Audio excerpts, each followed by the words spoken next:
Karibuni sana kwa mara nyingine tena, karibu sana kwenye channel yetu ya YouTube ya wauzaji.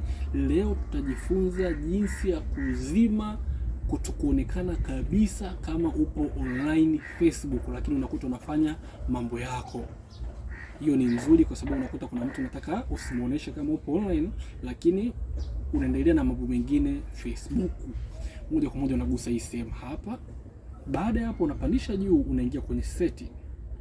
Unagusa neno setting, nadhani umeliona. Baada ya hapo unapandisha juu, unaingia kwenye sehemu imeandikwa active status. Utabonyeza active status, nadhani umeiona hapa, nairudia tena, active status. Unaibonyeza hapo. Baada ya hapo utazima hii sehemu hapa. Basi mimi naizima.